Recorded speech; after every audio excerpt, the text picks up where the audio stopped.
All right, everybody. I just want to walk through a few simple procedures to get the images that you found last week into your Photoshop document with the mural template. So I guess the first step would be to go ahead and open that document. From there, you can go to the top of your screen and click File and drop down to Open. And we'll start to open up some of the other pictures that you have found. I'm going to continue on with that flower pot example I used from last week. And I just held down Shift, and that allowed me to select two at once. File, open. I'm going to open these flowers as well. Okay. So there's a few things that we can do here to select this flower pot and copy and paste it on the wall, because I actually don't want the white background there. Probably the easiest is to go to your magnetic lasso tool over on your toolbar. So at the very top of your toolbar, you'll see your mover tool, your selection tool, and then there's a lasso tool, and if you click and hold that, you can scroll down until you see the one that says magnetic lasso. And that's really awesome, because when you click around the outline of your object, the lasso will sort of cling to it like a magnet. This is sort of a pixelated image, which is why the line is shaky looking, but if you have a higher res image, then you'll have a smoother line.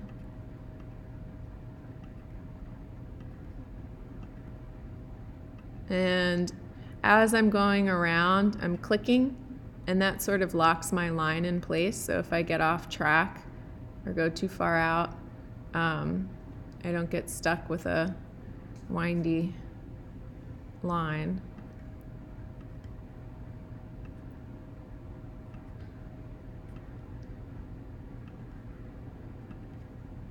And I've been doing this for a while, so the magnetic lasso is sort of a quick tool for me. If it's not as quick for you, don't worry. You just haven't had as much practice with it. Okay, so the whole thing is selected now, and I know that because I have this line of, like, we call it ants marching, the dotted line that moves. Oh, something I forgot to say. When I was working my way around and I got back to the beginning, I just found the original node and clicked on it, and my line changed from a solid line to this ants marching line. So now you can go to the top of your screen and click the edit drop down, copy, or you can use the shortcut Command C, and we're going to go back to our mural page and copy and paste it. And I have a little tiny flower pot. So I want to resize this now. So there are two ways to find the transform tool, but first I'm going to go back and reselect my mover tool so that if I click somewhere on my template, I don't have the magnetic lasso dragging all around by mistake. And if that happens to you, you can just go to your selection tool right above it. Come on. And click anywhere and it'll disappear. But we want our mover tool. And I can go ahead and reposition this, but I do want to make it bigger. So I can click Command T and I'll see a bounding box, or I can go to Edit and drop down to Free Transform. My Photoshop just updated, and the newest version allows the proportions to remain as they are if you just click and drag the corners. It used to be that you had to hold down the Shift key, so I'm not sure what it's like on your version. Depends on when you did your last update. But now I have my flower pot. And it's nice and big. Okay, so I don't need that anymore. I don't need that one. I'm just going to the top of my workspace and looking at these tabs to try and find my flower image. Okay, here it is. This one's going to be significantly easier because it's a vector image.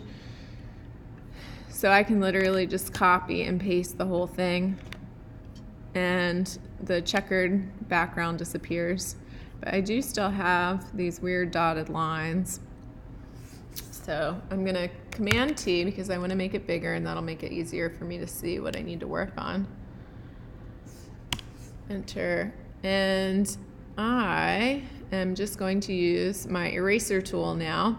I have to make sure that layer 2 is selected, which is the layer that these flowers are on. And if you start to get a lot of layers piled up, it's a good idea to come over here to your layer window and double click the layer and then rename it. So that one's flower. I'm going to double click layer 1 and rename it to flower pot. Because the thumbnails of the images are so tiny that it's hard to see. Okay, so I have flowers selected. I'm going to use my eraser tool, and you can see as I click and drag across the images that I don't want anymore, they erase. But my brush is so little. At the top of my screen here, I can go ahead and change the brush size. I'm going to bump it up to about 55 pixels, and that should do it. And even though I'm dragging over the flower pot area too, because I only have the flower layer selected, it's not going to erase any of the flower pot layer.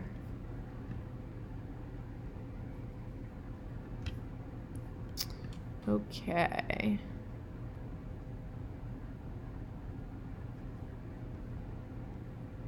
Cool. All right, and now the reason, even though it's, I was starting with a white background with my flower pot and I still have a white wall, the reason I wanted to get rid of that was so that I could add a nice pretty sky. So, oops, I just closed it by mistake. Just reopen it. Okay, and I'm going to select the whole thing. Command C for copy, Command V to paste, Command T to transform, and click and drag, and I don't have to hold down Shift anymore, which is so cool. And that's beautiful right there. Okay, but I just covered everything up, and I want the clouds to stretch over both walls and be a continuous image around to wrap around the corner. But I've just covered everything else up. So what I can do is over here in my layer window, if I click and drag layer 1, which actually I'll rename that to clouds now, underneath my flower pot, or underneath my flowers, they'll show up. If I drag it down one more, then the flowers and the flower pot shows up. I can't drag it under my background because the background's the very bottom layer and it's locked. I could try to unlock it and see what happens then. No, it just covers it up because I have a fill in those rectangles. Okay, so we'll put it back here. But I can change the opacity so I can see the doors again. And I am just going to redraw all of those things. So start with my rectangle here. And I'll give it a fill. So actually that's one way to do it, but, and then if I bumped the opacity of the clouds back up, now I see the door. And I'll show you another way that won't pile more layers on, which would be to make sure your clouds layer is selected and use your selection tool and just find the areas where the doors are. Have it selected and then delete. The only thing with that option is that once you delete that area, it's gone. So you sort of have to make sure that everything is in the right place. And then you can bump your opacity back up. If you think you might change things around a little bit more, then I would definitely just go ahead and add another door layer back on. And I will use my line tool, which is over here under the rectangle tool, and I'll just draw a line straight up for the division of those two walls. Okay, cool. And here is a mural design in progress. If this was something I was going to keep working on, I would probably go ahead and add a ground layer so that the flower pot isn't floating in the sky, but that at least gives you an idea of how you can start collaging in Photoshop. All right, good luck.